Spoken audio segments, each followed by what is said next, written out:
Acabei de sair de uma sessão exclusiva de Império Contra-Ataca que estava acontecendo exatamente na sala da minha casa, tá? Então, assim, eu reassistir Star Wars 5 e eu vou te contar uma história rapidinho de o porquê eu ainda acreditar que o filme é uma masterpeça, digamos assim, excelente que sou. Bora pro vídeo, roda a vinheta que eu te conto já.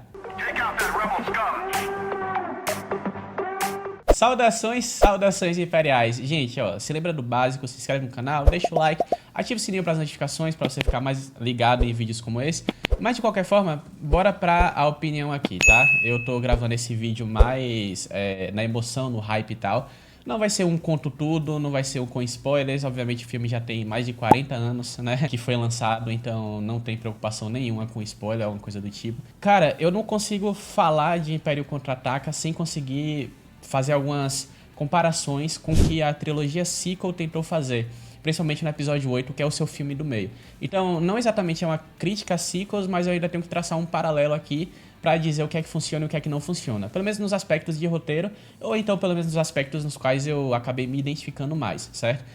Eu não sou uma pessoa técnica, questão de história, questão de fotografia, questão de efeitos visuais e por aí vai. Apesar de que a gente sabe que teve aquela realmente devida evolução do episódio 5 pro episódio 4, quando comparado ao episódio 4. E a gente vê essa evolução através do crescimento da Industrial Light and Magic, que foi a indústria responsável por fazer os efeitos de Star Wars, criada justamente pelo George Lucas lá. Fica a recomendação do documentário do Industrial Light and Magic, que está disponível na Disney Plus, para caso alguém queira ser um pouco mais técnico em relação a isso. Mas eu devo falar aqui da história em si. E cara, é impressionante o quanto o filme não para, a verdade é essa, o filme justamente não para, você é coisa frenética atrás de coisa frenética. Até o momento mais parado, entre aspas assim, ele é intercalado com a coisa que está acontecendo em outro momento. Então, por exemplo, enquanto o Luke tá nos seus ensinamentos com o Mestre Yoda, digamos assim, ele pega e o filme intercala justamente com a cena da perseguição, que a Millennium Falcon tá com problema no seu hiperpropulsor e por aí vai. E ao mesmo tempo, assim, é aquela comparação que eu tava traçando nas sequels. Quando os personagens fazem algumas coisas nas sequels é porque eles se tornam inconsistentes e o roteiro determina que aquilo aconteça. No episódio 5 isso não acontece. E olha, isso também não é um problema exatamente de diferença de diretores, tá? Porque o episódio 5 foi dirigido pelo Irving Kershner e não pelo George Lucas, como foi no episódio 4, tá? Você tem coisas que são explicadas e coisas que fazem sentido de acontecer dentro da cadeia imperial, por assim dizer. Você nunca tem uma pessoa que seja incompetente, não pelo menos na totalidade ou não de um certo ponto de vista militar.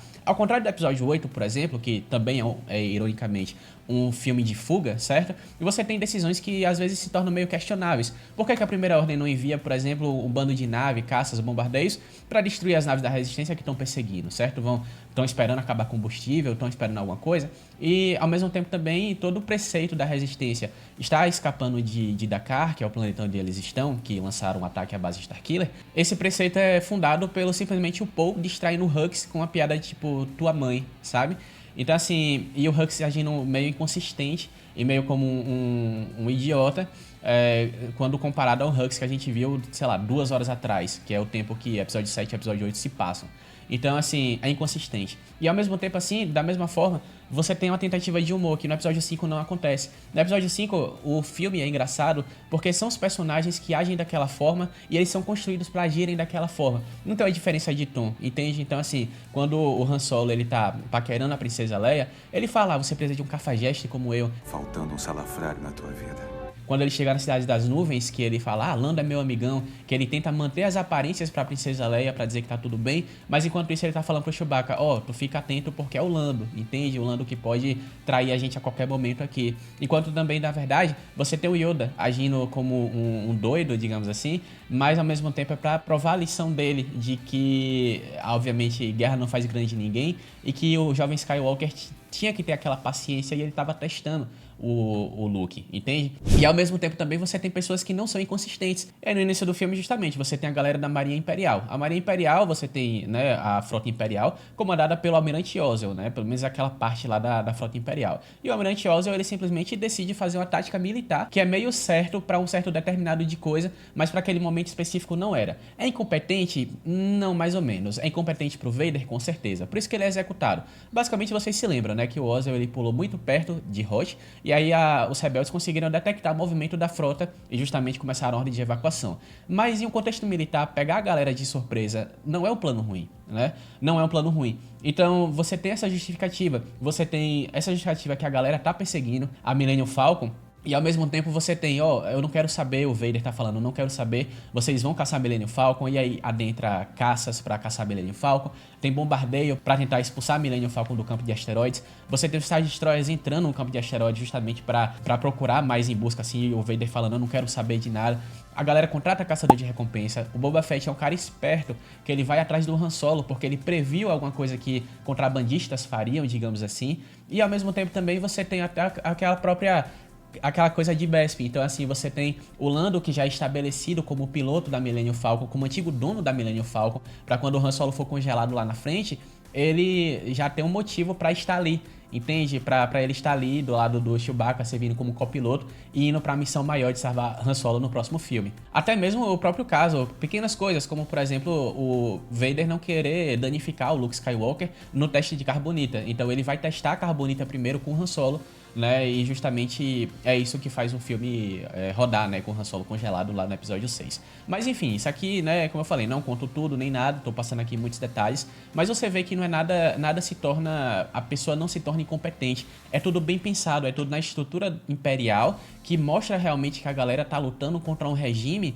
não feito de dia pra noite e não feito de piores dos piores, mas sim os melhores dos melhores que tentam se destacar, seja por ego, seja por poder, seja por ganância, qualquer coisa do tipo, mas você tem a galera se destacando e matando e morrendo por causa disso. E é isso, e basicamente você tem isso, que é uma história muito bem escrita, por sinal, é uma história muito bonita também, você tem momentos, você não tem momentos de folga no roteiro. Os romances da Leia e do Han Solo se desenvolvem em momentos de fuga deles nos asteroides lá, até mesmo a época que eles estão lá na minhoca espacial, dentro da minhoca espacial, é o momento em que eles têm o primeiro beijo e depois eles vão ver os Minocs e tal, e esse ritmo frenético o tempo todo. O final do filme você já tem Bespin, o Luke tá determinado, e a gente vê a evolução do Luke como o nosso herói que tá treinando, que tem falhas, que diz que é impossível, que ele não consegue fazer aquilo, e o Yoda explica todo o misticismo de Star Wars acima daquilo, e ele explica de um jeito muito misterioso, porque a força misteriosa, ela é, digamos assim.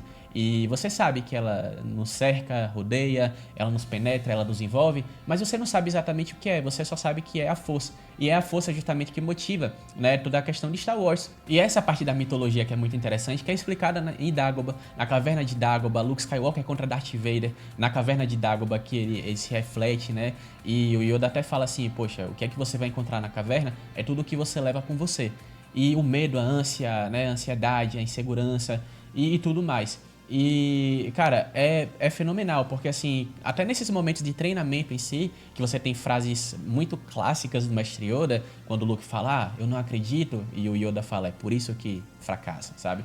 Então assim, faça ou não faça, a tentativa não é, e por aí vai, muitas lições do Yoda mesmo. A lição do Yoda, ela sempre funciona pra um momento específico da sua vida. Então você ressoa com você em um momento diferente da sua vida. Então se você pegar o filme hoje pra assistir, daqui a um mês, daqui a uma semana, daqui, sei lá, alguns dias, se tal, você vai notar outra coisa diferente na fala do Yoda, você vai ressoar mais diferente de uma forma ou de outra na fala do Yoda. E é o mesmo filme, é o mesmo diálogo, é o mesmo roteiro. E além disso, a trilha sonora do John Williams é espetacular, na moral mesmo. Porque assim, você tem esse ritmo frenético, esse ritmo de perseguição, você tem elementos da Marcha Imperial introduzidos, obviamente. Obviamente foi a primeira aparição também da Marcha Imperial na trilha sonora, né? Star Wars, conhecida a Marcha Imperial, é justamente por causa do Império Contra-Ataca. Mas você tem aquele senso de urgência a todo o filme. E o filme todo, ele não para. É justamente como eu tô falando, de novo, não para. No momento que ele para, é no final. Que até no final mesmo, é justamente quando os próprios imperiais, inteligentes do jeito que são, desativam o hiperpropulsor da Millennium Falcon. E justamente a galera do Lando disse que tinha consertado, mas a galera do Império falou assim, não, bora desabilitar aqui porque pode dar alguma coisa errada. Mesmo que a galera estivesse lá dentro, né, de Bespin e tendo feito o acordo lá com o Vader, que a galera não ia sair de jeito nenhum, eles ainda foram lá e desativaram o hiperpropulsor da Millennium Falcon para caso alguma coisa desse errado. Isso foi inteligente dessa parte. E você tem essa dinâmica de perseguição no final do filme, e que depois, obviamente, de todo o conflito, do confronto, de eu sou seu pai, todo o dilema, não sei o que tal, E aí chega no final do filme e o filme para quando acaba. Porque a próxima cena, depois dessa cena de perseguição, é justamente a galera lá na fragata médica rebelde, Luke recebendo a prótese, né, e tal. Então assim, e aí o filme acaba. E é justamente esse o filme, Império Contra-Ataca. É um filme corrido? Nem um pouco. É muito bem desenvolvido, com certeza. Ele é frenético? Sim. Mas isso não quer dizer que ele seja corrido, que ele seja mal desenvolvido,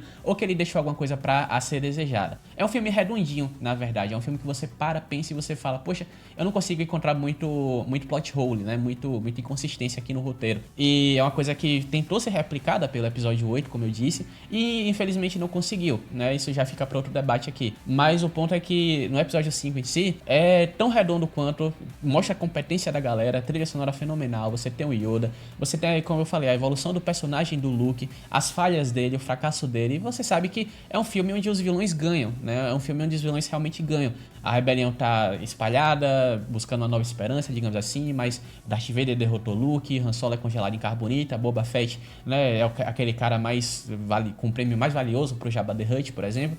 E é um filme que os vilões ganham.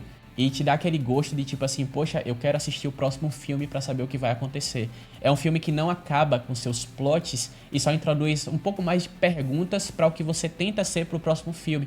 Então, quem agora descobrir que Han Solo tá congelado em carbonita, Luke Skywalker descobriu que seu pai é Darth Vader, como é que ele vai lidar com isso? Por que Yoda não contou pra ele? Por que Ben Kenobi não contou pra ele e contou aquela mentira pra ele? A gente sabe que é um retcon, sabe? Porque originalmente Anakin Skywalker e Darth Vader eram pessoas separadas, mas isso aí a gente conta no contexto da história do episódio 5 agora. E ao mesmo tempo também você fica curioso para saber quais os dilemas que os personagens vão enfrentar, porque são perguntas e você não finaliza uma história, mas o roteiro é redondinho e fechado ao redor de si mesmo, entende? Então assim, é uma coisa que chega no episódio 6 você fica, caraca, isso aqui tudo vale a pena, a passagem do Imperador, você sabendo que Darth Vader, o ser mais temido do Império até então, digamos assim, ele baixa a cabeça, ele se curva para alguém que ele chama de mestre, e você fica curioso de dizer, poxa, é aquele Imperador que foi mencionado no episódio 4. Se mais, o episódio 5 também, obviamente, ele funciona muito bem, porque é justamente do que já foi estabelecido lá no episódio 4. Então também tem um mérito lá do episódio 4 de estar construindo essa fundação da história,